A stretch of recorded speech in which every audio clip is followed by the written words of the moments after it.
بسم الله الرحمن الرحيم. حل كتاب الامتحان على دورة حياة البلازموديوم ملاريا. يقول لك ما وسيلة انتقال مرض الملاريا إلى الشخص السليم؟ خلاص احنا متفقين ان في 3 طرق لانتقال الملاريا لشخص سليم، ولكن انت عندك واحدة منهم بس، اللي هي ايه؟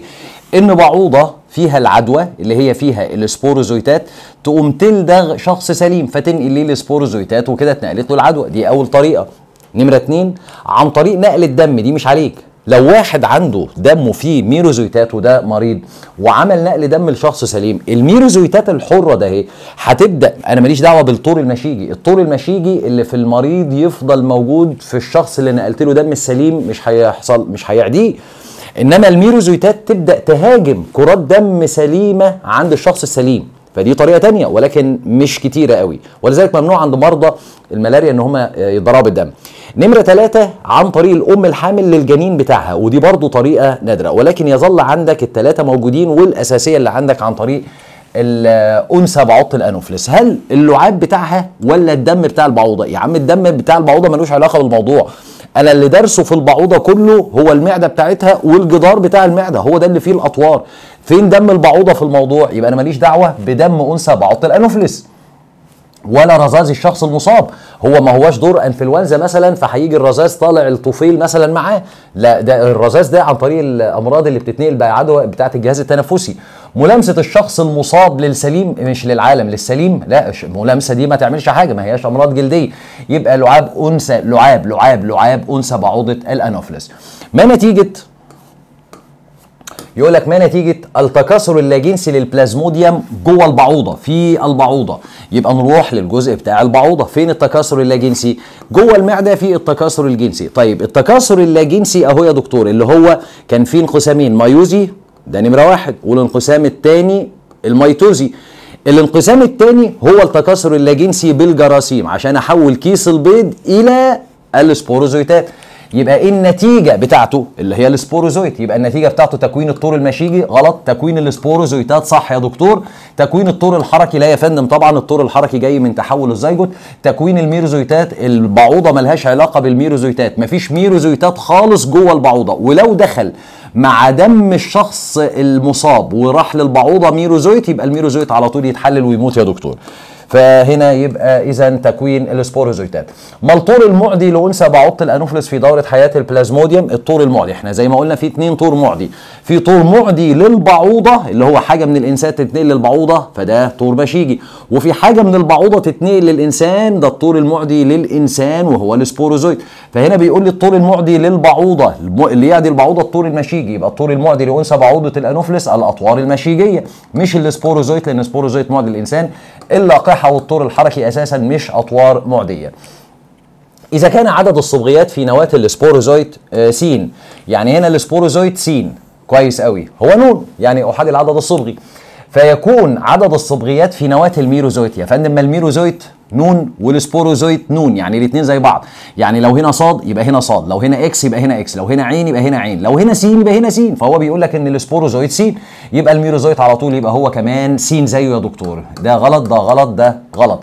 كيف يتكون الطور المعدي للإنسان في دورة حياة البلازموديوم ملاريا؟ أقوم رايح الطور المعدي للإنسان أترجمه في السؤال. الطور المعدي للإنسان اللي هو السبوروزويت، فهو السبوروزويت أهو اللي هو موجود جوه الغدد اللعابية اللي هيعدي الإنسان. كيف يتكون؟ أو أنا جاي على السبوروزويت كده وأروح قبل أشوف مين اللي كونه؟ الكيس البيض اللي هو الأوسيست اللي هو كنون، لما ينقسم انقسام ميتوزي اللي هو تكاثر لاجنسي بالجراثيم، يبقى إذا كيف يتكون السبوروزويت في دورة حياة البلازموديوم؟ عن طريق انقسام ميتوزي لنواة كيس البيض، انقسام ميتوزي لنواة كيس البيض. اهي اول اختيار عند حضرتك اهو يا دكتور، الانقسام الميتوزي لنواة كيس البيض. انما الميتوزي للميروزويتات غلط، لان الميتوزي للميروزويت يدي ميروزويتات تاني. مايوزي لنواة الزيجوت غلط يا دكتور، نواة الزيجوت لا ينقسم، الزيجوت لا ينقسم، الزيجوت يتحول لطور حركي، الطور الحركي هو اللي ينقسم علشان يدي كيس البيض. بالانقسام المايوزي لنواة كيس البيض اساسا غلط، لان نواة كيس البيض نون لا تنقسم مايوزي، تنقسم ميتوزي عشان تدي السبوروزويت نون. السؤال اللي بعده يقول لك فيما يتشابه الطور المعدي لأنثى بعوضة الأنوفلس مع الطور المعدي للإنسان في دورة حياة البلازموديوم. اترجم الطول المعدي لانثى بعض الانوفلس. على فكره دي كانت متكرره في التمرين اللي فات اللي هو بتاع ابن داود. الاسئله دي كلها يعني فيما يتشابه الطول المعدي لانثى بعض الانوفلس اللي هو الطور المشيجي، صح كده يا دكتور؟ الطور المشيجي ده هو اللي بيعدي انثى بعض الانوفلس، يدخل جواه فنقل لها المرض. والطور المعدي للانسان اللي هو السبوروزويت، هو اللي يروح من البعوضه من الغدد اللعابيه يعدي الانسان، يبقى سبوروزويت. حلو. ايه بقى هو عايز ايه؟ معلش هو عايز ايه؟ معلش فيما يتشابه، وجه الشبه اللي ما بينهم. الطور المشيجي اللي هو ده اللي هو كان نون. طب والسبوروزويت نون. حلو. الطور المشيجي بيقول لك بقى يتشابهوا في مكان الوجود. يا فندم اين يوجد الطور المشيجي؟ الطور المشيجي يوجد في دم الانسان، صح. وبعد كده بيتنقل للبعوضه طور مشيجي، يبقى هو الطور المشيجي دم الانسان وفي معده البعوضه. طيب والسبوروزويت؟ لا، في الغدد اللعابيه للانسان، صح كده، وفي كبد الانسان. يبقى اذا مكان الوجود مختلف. كويس قوي. في مكان التكوين، طيب الطور المعدي للبعوضه اللي هو الطور المشيجي اين يتكون؟ في دم الانسان. طب والسبوروزويت اين يتكون؟ في جدار المعده. يبقى اذا مكان التكوين مختلف. غلط برضو. طريقه التكوين، الطور المشيجي بيتكون من تحول الميروزويت جوه كره الدم الحمراء عن طريق التحول. طب والطور المعدي للانسان اللي هو السبوروزويت من انقسام ميتوزي لنواه كيس البيض. يبقى طريقه التكوين مختلفه.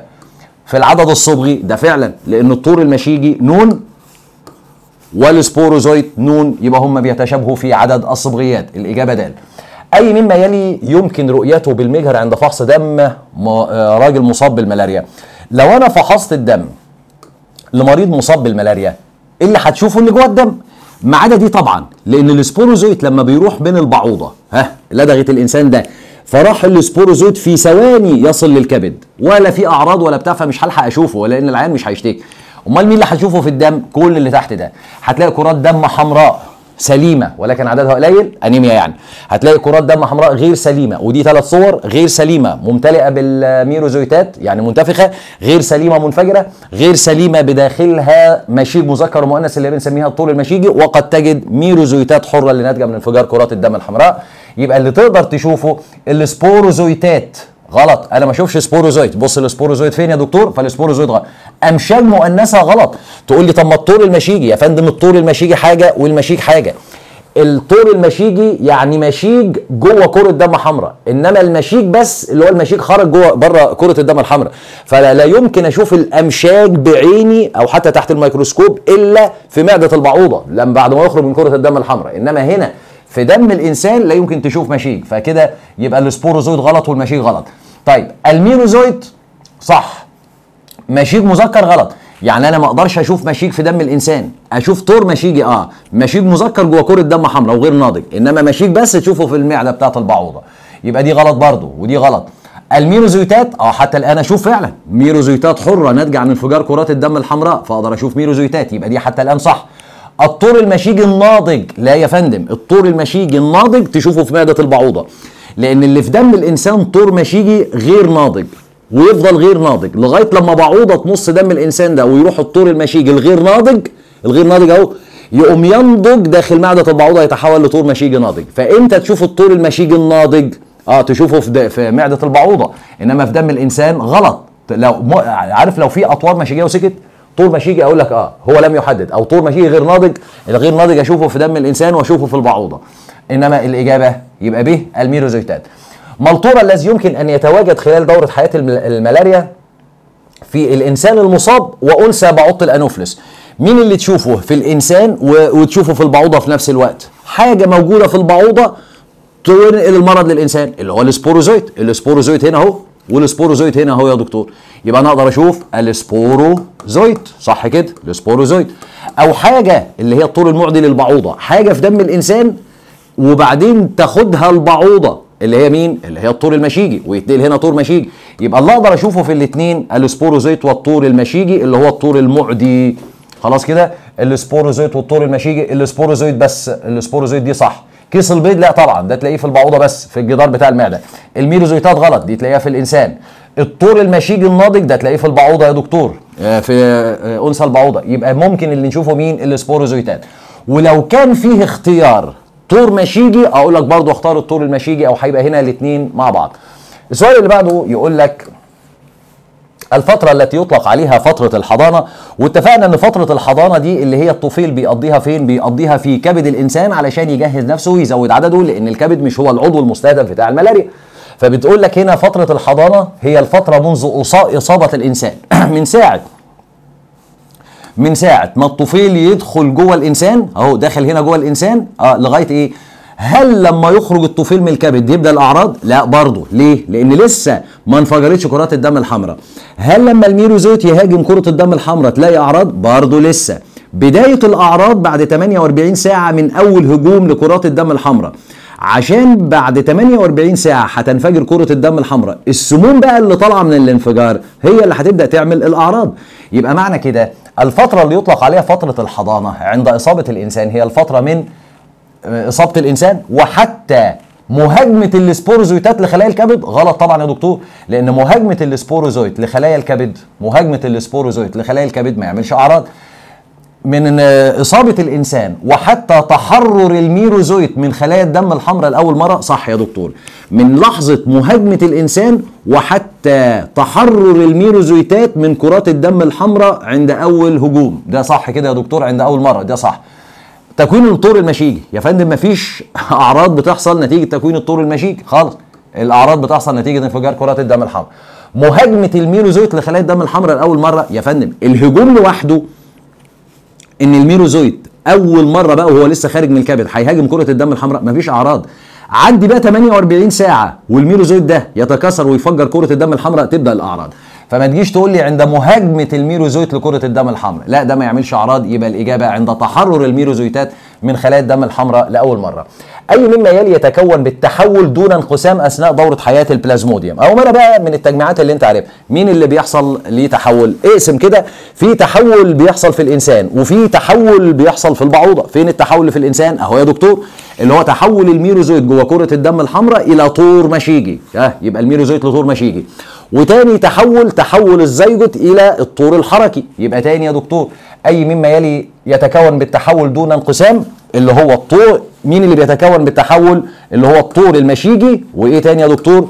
والطور الحركي. يبقى في طورين نتيجة التحول، طور مشيجي صح، سبوروزويتات غلط، ميروزويتات غلط، طور حركي صح بس الميروزويتات غلط، يبقى دي غلط. الزيجوت لا ده مش تحول، الطور المشيجي صح بس الزيجوت غلط. الطور المشيجي والطور الحركي فعلا يا دكتور، الطور المشيجي بالتحول في الإنسان والطور الحركي بالتحول في معدة البعوضة. يبقى الإجابة الطور المشيجي والطور الحركي. المخطط المقابل يوضح دورة حياة البلازموديوم ملاريا. أي الاختيارات الآتية يعبر عن أماكن حدوث س وصاد وعين؟ اقرا كويس بقى س كده، تكاثر جنسي بالأمشاج. هو بيقول لك إيه في دورة حياة البلازموديوم؟ ما أنا مش عشان بحل دورة حياة البلازموديوم يبقى لازم السؤال ما هيبقى في دورة حياة البلازموديوم، بس أنا بتخيل إن القصة ده اهي في اي سؤال في المنهج بقى، ما انت عندك دورات حياه تانية. فهنا انت وانت مركز هو قايل لك ان ده سؤال في البلازموديوم ملاريا. طيب تكاثر جنسي بالامشاج، او مثلا بنفسي بقى تكاثر جنسي بالامشاج في دوره حياه البلازموديوم اللي هو فين؟ الجنسي بالامشاج داخل معده البعوضه اهو يا دكتور. مشيج مذكر ومؤنث يعملوا الزيجوت.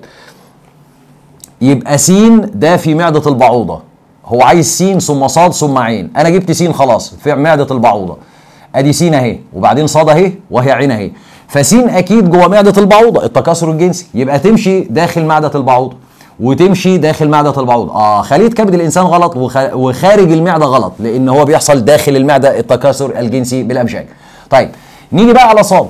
صاد بيقول لك تكاثر لا جنسي بالجراثيم. اذا انا هلغي ج ودال من الحسبان، دول غلط خالص فلعبتي كلها ما بين الف وب. صاد بقى تكاثر لا جنسي بالجراثيم، او ما انا اقول لك التكاثر اللا جنسي بالجراثيم اللي هي تاني انقسام اللي هو الميتوزي، اللي هي الاوسيست يتحول الى سبوروزويد.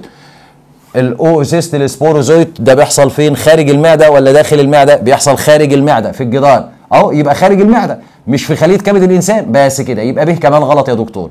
حتى تتاكد بقى صاد تكاثر لا جنسي بالتقطع.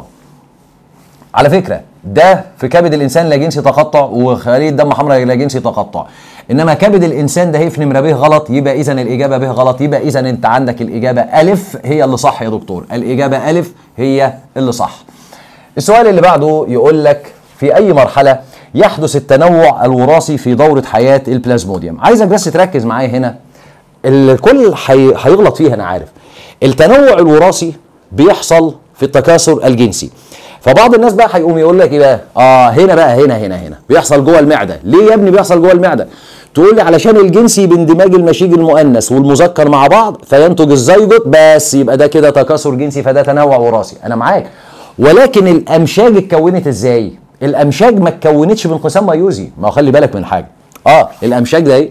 ما اتكونتش بانقسام ميوزي. ارجع كده للامشاج يا فندم، اتكونت بالتحول. الميروزويت اللي جوه اللي هو كان خارج من هنا، الميروزويت ده زي ده زي ده زي ده زي ده زي ده، يبقى الميروزويت هنا وهنا واحد. فالميروزويت لما يتحول لمشيج مذكر او مشيج مؤنث فده زي ده، فالامشاج هنا ما فيهاش تنوع. فلما يندمجوا مع بعض هنا ففين التنوع الوراثي؟ يبقى اندماج الامشاج ما يحصلش ابدا في تنوع وراثي الا لو كانت الامشاج جايه من انقسام ميوزي. وده ليه بقى؟ لان اثناء الانقسام الميوزي، الانقسام الميوزي هو اللي بيعمل تنوع وراثي. الانقسام الميوزي هو اللي يعمل تنوع وراثي. دي هتفهمها حلوه قوي في الدي ان ايه، بس بنقولها دلوقتي لان في حاجه اسمها اثناء تكوين الامشاج والانقسام الميوزي ظاهره اسمها العبور. لما بنعمل تضاعف للكروموزومات قبل ما نقسم، انا معاك انت هتتوه فيها سنه دلوقتي بس هتهضمها حلوه قوي في الدي ان ايه. فبيبدا دلوقتي الكروموزومات بيبقى فيه من كل كروموزوم 4 كروموزومات، ويبدا كل كروموزومين يقفوا جنب بعض ويحصل ظاهره اسمها ظاهره العبور. فنبدا نبدل ما بين الكروموزومات، فيبدا يحصل ان الامشاج هيبقى فيها جينات مختلفه ما كانتش موجوده في الاباء يا دكتور. يعني هتيجي هنا تلاقي مش هنقل اللي كان في الذكر كله واللي كان في الانثى كله، لا، هيبدا يا دكتور يحصل تنوع وراثي نتيجه الانقسام الميوزي. هنفهمها بالتفصيل، ده حته تقيله موجوده في الدي ان ايه. فلذلك انا بس عايزك تاخد المعلومه ان التنوع الوراثي بيحصل اثناء الانقسام الميوزي. ما تجيش بقى تقول لي اثناء التكاثر الجنسي، احنا بنقول اثناء الجنسي لان في الجنسي بيبقى فيه مشيج مذكر ومؤنث جايين من انقسام الميوزي بس. طب لو مش جايين من انقسام ميوزي ما يعملش تنوع وراثي، وده الحال هنا. فبالتالي انا ما عنديش تنوع وراثي. التنوع الوراثي جاي في الحته دي. يبقى التنوع الوراثي جاي منين؟ من تحول الطور الحركي او انقسام الطور الحركي بالانقسام الميوزي عشان يعمل كيس البيض اللي هو الاوسيست. فانا لما يقول لي في اي مرحله يحدث التنوع الوراثي اثناء تكوين الطور المشيجي، غلط يا فندم. اصل تكوين الطور المشيجي هنا مفيش تنوع لان بيحصل تحول، نفس الماده الوراثيه هنا هي اللي هنا، يبقى مفيش تنوع وراثي.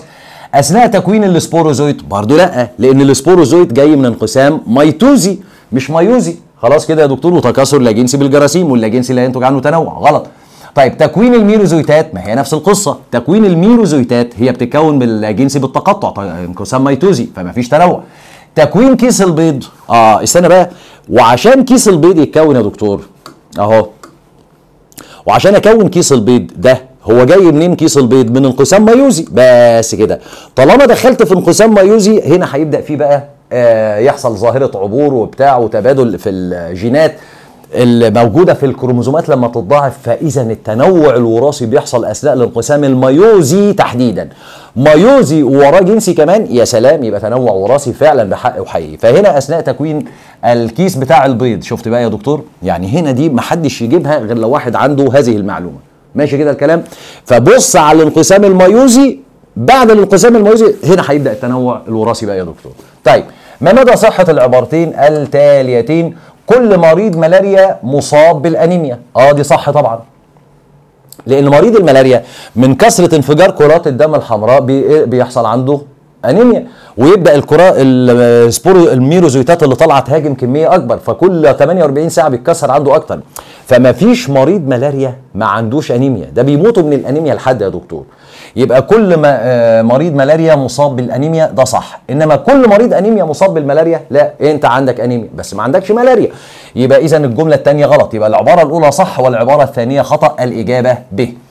إذا علمت أن العائل الأساسي للطفيل هو الذي يتم فيه التكاثر الجنسي اللي هو اندماج الأمشاج، فما هو العائل الوسيط؟ العائل الوسيط يبقى اللي ما فيهوش التكاثر الجنسي اللي هو الإنسان، وعارفين وحافظين دي كويس قوي، يبقى الإنسان فقط. لأن احنا قلنا يا دكتور في دورات الحياة بتاعة الطفيليات لما بتكون ما بين كائنين، الطفيل بيدخل في كائنين، بص على اللي بيحصل فيه التكاثر الجنسي وهو العائل الأساسي، واللي ما بيحصلش فيه الجنسي هو العائل الوسيط. هنا بيحصل جنسي ولا جنسي، وهنا بيحصل لا جنسي لا جنسي، يبقى ده ما بيحصلش فيه تكاثر جنسي، يبقى ده عائل وسيط اللي هو الانسان. بينما دي هي العائل الاساسي لان هي اللي بيحصل فيها التكاثر الجنسي يا دكتور، يبقى الانسان فقط. السؤال اللي بعده يقول لك اي مما يلي يحدث اذا تم اباده كل الحشرات بتاعه او الاناث بتاعه انثى الانوفلس. ما خلي بالك يا دكتور، لو انا جيت قطعت دوره الحياه في اي حته، يعني انت بص دايره هنا، لو جيت قطعتها كده خلاص يبقى مش هتكمل. فانا عندي دلوقتي الانثى اهي، لو انا قضيت على الاناث تقول لي هل يدخل الذكور بقى ويكملوا الدوره؟ الذكر زي ما اتفقنا وقلنا في الشرح الفم بتاعه لاعق، لان هو الغذاء بتاعه اساسا رحيق الازهار، انما الانثى هي اللي بتبص دم الانسان فلها فم ثاقب، فهي اللي هتشفط من الانسان تاخد الطول المعدي ليها، وهي اللي هتصب للانسان السبوروزويتات. فبالتالي بيقول لك لو انت قضيت تم اباده كل الاناث ما عادش في ملاريا بقى في الموضوع، هيبدا المصابين بالملاريا يبداوا يقلوا لا يختفي، ما عادش في مرض اسمه الملاريا في العالم. تقول لي انتقال المرض عن طريق الذكور، يا فندم الذكر لا يشارك في دوره الحياه.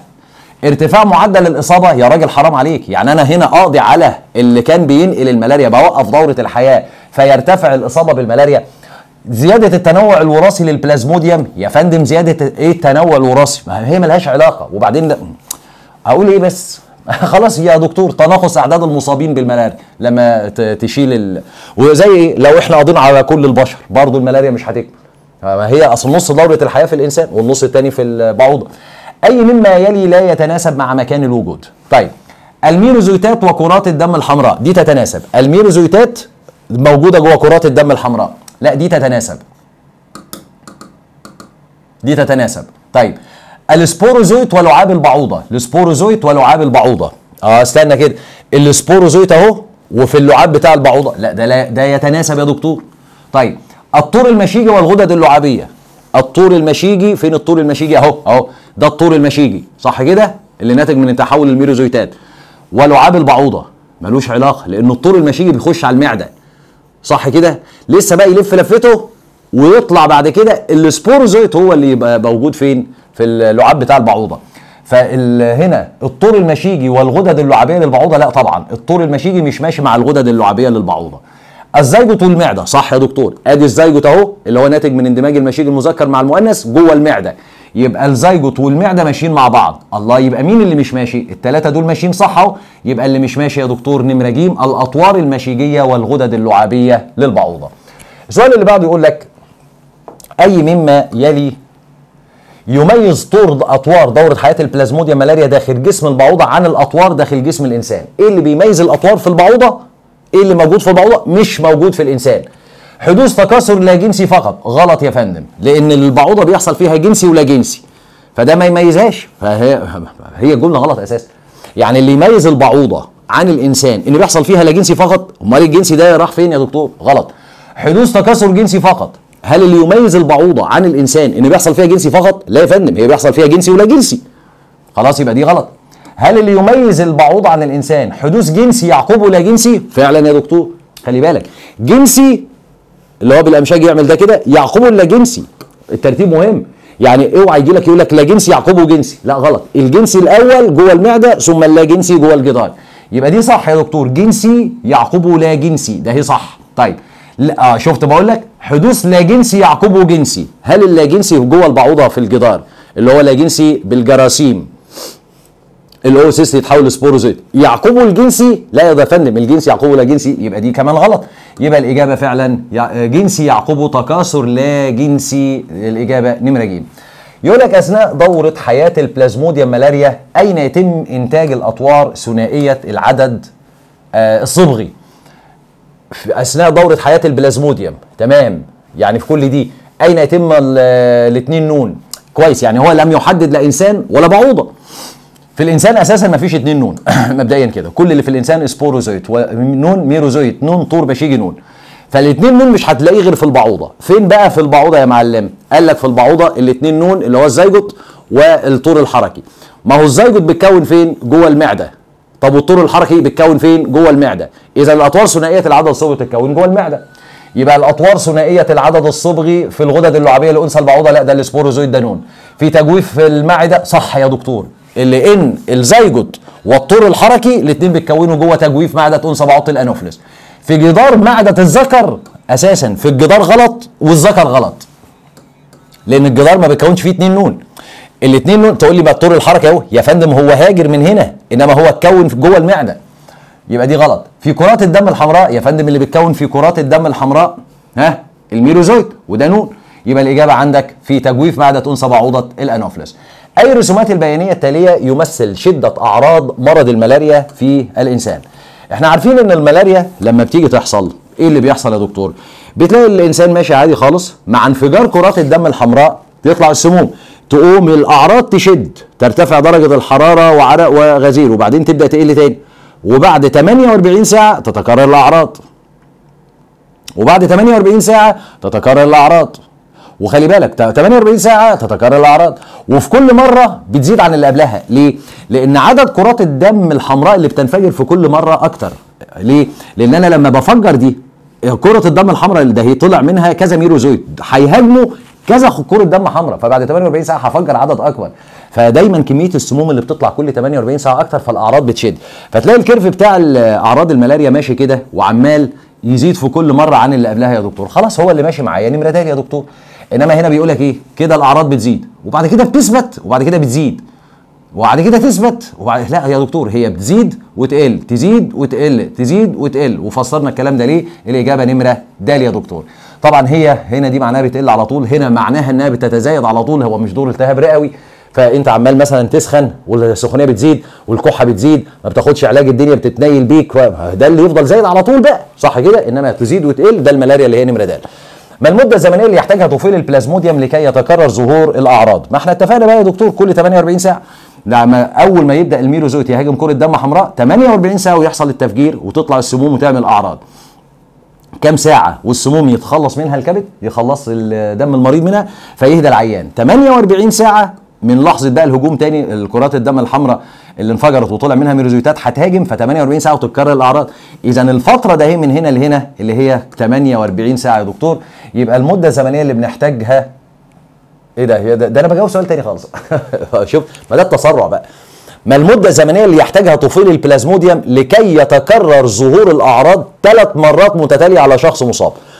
ما هي الاعراض بتظهر كل 48 ساعه، يعني لو ظهرت الاعراض او بمعنى تاني لو هجمت كره دم حمراء، ميروزويتاها هجمت كره دم حمراء يوم السبت مثلا، يعني هو قايل لي انها يوم السبت، فعلى يوم الاثنين يظهر الاعراض، وبعدين نعدي الثلاث والاربع يظهر الاعراض تاني اشد، وبعدين نعدي الخميس ويجي الجمعه يظهر الاعراض مره كمان. يبقى علشان تظهر الاعراض 3 مرات فاحنا محتاجين 6 ايام يا دكتور، صح كده؟ من لحظه الهجوم بتاع الميروزويت يبقى احنا محتاجين 6 ايام لان الاعراض بتتكرر كل يومين، يبقى اذا الاختيار هنا 6 ايام. الشكل التخطيط المقابل يوضح بعض مراحل دورة حياة البلازموديوم ملاريا. أي الكائنات التالية يحدث فيه دورة الحياة المقابلة؟ طبعا أنا هنا مش عارف، هل أنا عندي في المنهج فيه دورتين حياة، بلازموديوم ملاريا وعندك الفوجير، يا ترى ده أنهي فيهم؟ ولا ده جايب لي في الهايدرا ولا بقى؟ أنا مش فاهم. طب أنا أقول لك حاجة يا دكتور، إحنا هنا كده بمنتهى البساطة أهو، حلل هو راحت فين بقى الرسمة البواخة بقى؟